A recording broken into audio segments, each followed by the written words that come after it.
असं टेक्स्चर बघ सगळं प्रॉपर.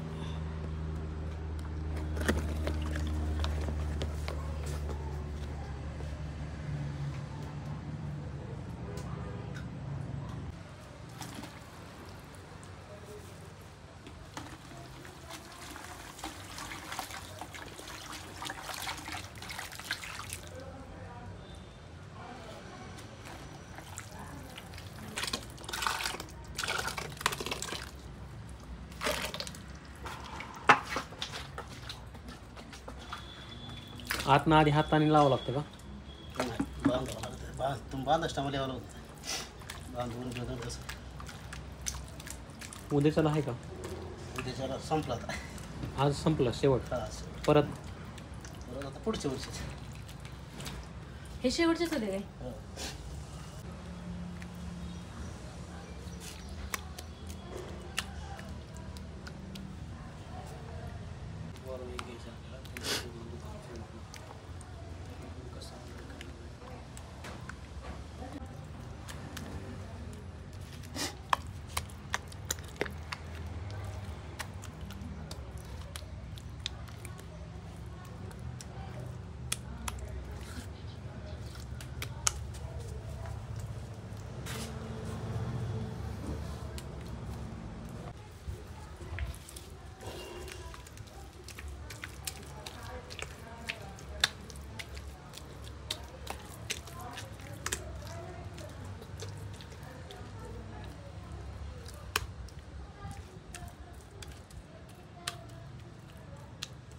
ते नारळाचं काय कशाचं काय लावतं ते सपोर्टसाठी त्याला. कशा नारळाचं असतं का? हां, नारळ ते मोठ्या मूर्त्यांना लावलं. हे बारकेला नाही लावलं.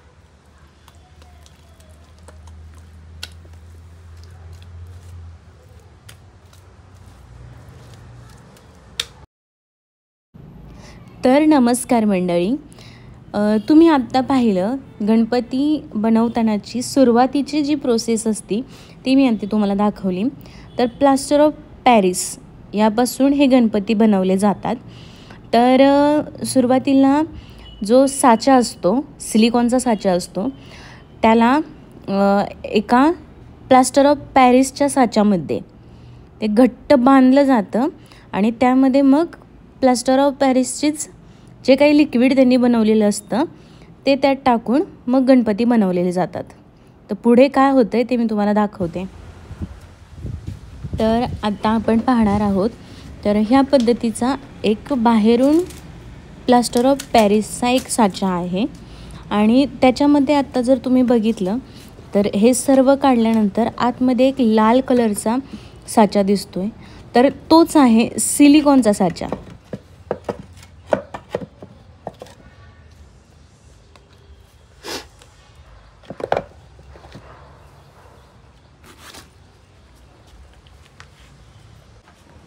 तर गणपती मेकिंगची ही लास्ट प्रोसेस अशा पद्धतीनं ते जे सिलिकॉनचा साचा आहे तो असा रिमूव्ह केला जातो. खूप काळजीपूर्वक ते काढावं लागतं, नाहीतर मग मूर्ती डिफेक्ट होते, काहीतरी एखादा पार्ट त्याच्यासोबत बाहेर येतो.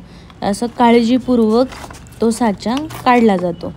त्याच्यानंतर एक सुंदर अशी मूर्ती निघते. तर प्रत्येक मूर्तीचा प्रत्येक डिझाईनचा वेगळा साचा असतो. तर आता तुम्ही बघू शकता किती सुंदर मूर्ती आहे ही.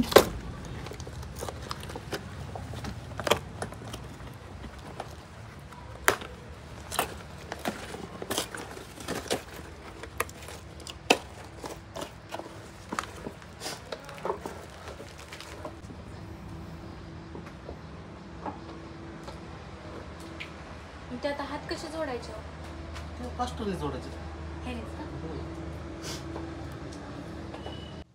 आणि सुकल्यानंतर ह्या अशा पद्धतीनं या मूर्ती दिसतात. मग त्याच्यानंतर प्रोसेस असते कलर करण्याची. तर ते आपण आता बघणार आहोत.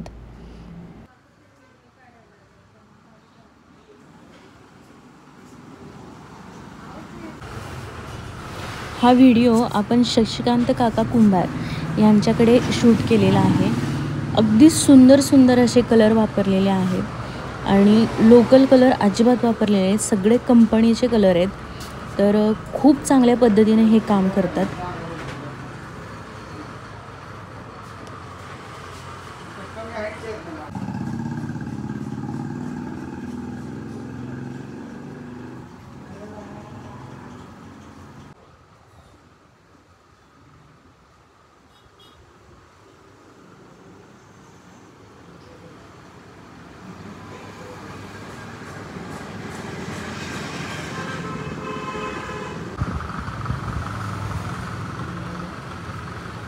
त्याच्या कलेक्शन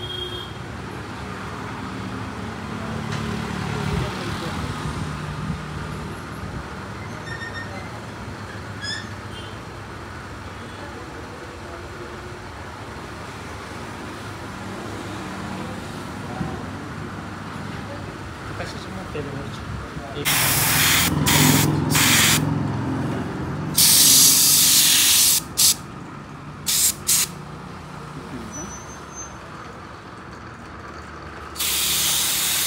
ह्याला काय म्हणतात? ह्याला काय म्हणतात? Spray painting. आता त्याच्या बाजूने आणखी कलर येणार का? तिकडे साईडनं? नाही साईडनं नाही केलं. हा वेगळा प्रकार आहे. ह्याला काय म्हणतात? ब्लॅक अँड व्हाईट प्रकार. Black and white. या गणपतीचा लुक अशा प्रकारे फायनल येतो. त्यानंतर डोळे काढले जातात. कास्टिंगचं काम आहे ना, तर आपलं ते मंदिरात तुम्हाला ते करत घेत आला, त्याला घासणं आलं, मग त्याला जे होल वगैरे राहतात किंवा होल घासल्यानंतर फिनिशिंगसाठी होल वगैरे येतात ना, ते बुजायला लागतात. पुन्हा एकदा घासायला लागते. परत प्रायमर द्यायला लागतं मूर्तीला. प्रायमर दिला की पुन्हा एकदा मूर्ती घासायची, परत फिनिश करायची. म्हणजे फिनिशिंगचे जवळजवळ 5-6 हात होतात मूर्तीचे. आणि मग तिथनं पुढं बॉडी पेंट वगैरे बाकी इतर सगळे पेंट. म्हणजे एक मूर्ती जवळजवळ 50 वेळा हाताळली, कमीत कमी 50 वेळा मूर्ती हाताळली जाते. आणि आता हे आपली इथं पेंटिंग जी चालू आहे ना, brush painting, maximum brush painting असतं. तर इतरांचे 20 मूर्त्या होतील त्यावेळेस आपली 1 मूर्ती होती तेवढा वेळ बघितला तर. आणि कलरचं पण तेच प्रमाण आहे. म्हणजे प्रॉपर फिनिशिंग झाल्याशिवाय आपण मूर्ती हे करत नाही. आता स्प्रेवर करतात ना, त्यांना आपली 1 मूर्ती होत तर त्यांच्या 20 मूर्त्या होतात, एवढा फरक पडतो. आणि कलरचं काम तसंच आहे. जवळजवळ त्यांच्या 10 ते 15 पट कलर आपल्याला लागतो. त्यामुळे आपली एक मूर्ती महाग राहतात. त्या मानाने तसे मग महाग नाहीत. आपण काम करतो त्यामुळे ॲक्च्युअली हे कसं असतं, आपण ब्रश पेंटिंग केलं का नाही, तर आता हे कसं, हे स्प्रेने हिथं मारलं आहे पण ते हिथं उडलं आहे, तर आपल्या मूर्तीला दिसतंय का त्याला कुठं? मग ते तो फरक आहे इतरांच्या ना आपल्या कामात स्प्रे आणि ब्रश पेंटिंगचं. ब्रश पेंटिंगला वेळ लागतो पण मूर्ती एकदम ॲक्युरेट दिसते, सुबक दिसते. वस्त्रांवर कुठं पोटावर हातावर असं जात नाही.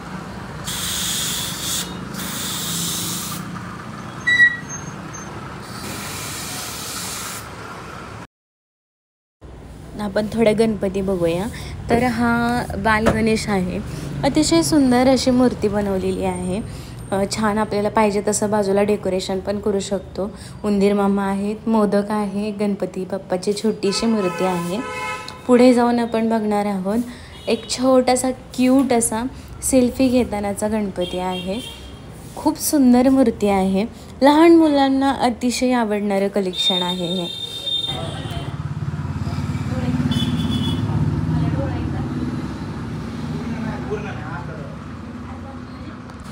तर चला वळूया आपण मेन मुद्द्यावरती. तर कलरिंगमध्ये लास्ट पार्ट राहतो तो म्हणजे डोळा काढणे. तर डोळ्या काढताना सुद्धा जवळजवळ 3 ते 4 हात मारले जातात. सुरुवातीला व्हाईट कलरने फक्त साधा कलर देऊन घेतला जातो. तर हा दादा आता व्हाईट कलर देऊन घेतोय आणि त्याचसोबत दातही काढतोय.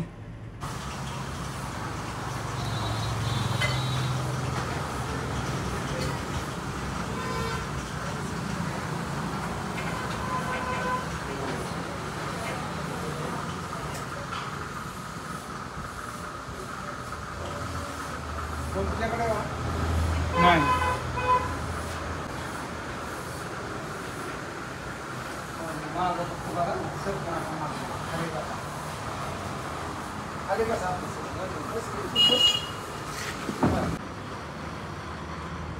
आता हे काका प्रॉपर डोळ्यांचं फिनिशिंग करून घेऊन जो टिक्का असतो, गंध असतो, गंधाची डिझाईन, सोंडेची डिझाईन, ते हे काका करत आहेत.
कोणत्याच चॅनलवरती तुम्हाला यूट्यूबवरती एवढ्या डिटेलमध्ये व्हिडिओ बघायलाच मिळणार नाही.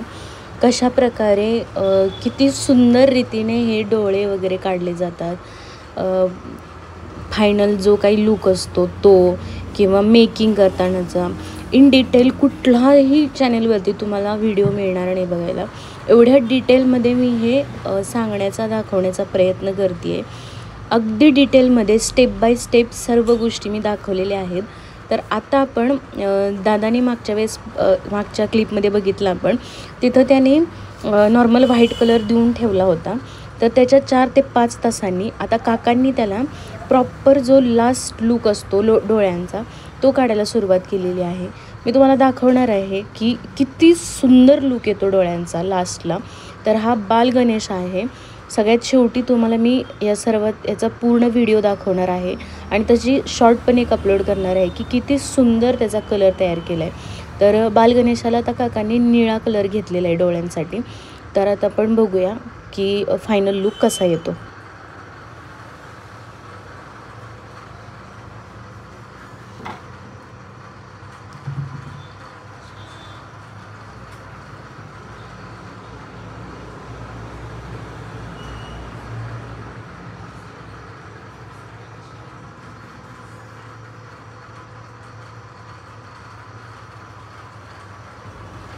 तर अशा पद्धतीने डोळा काढला जातो. त्यामध्येही आणखीन खूप प्रोसेस आहे, परंतु व्हिडिओ खूप मोठा होतो आहे, त्या कारणाने मी हा व्हिडिओ इथेच संपवते आणि याचाच पार्ट 2 मी लगेचच अपलोड करणार आहे.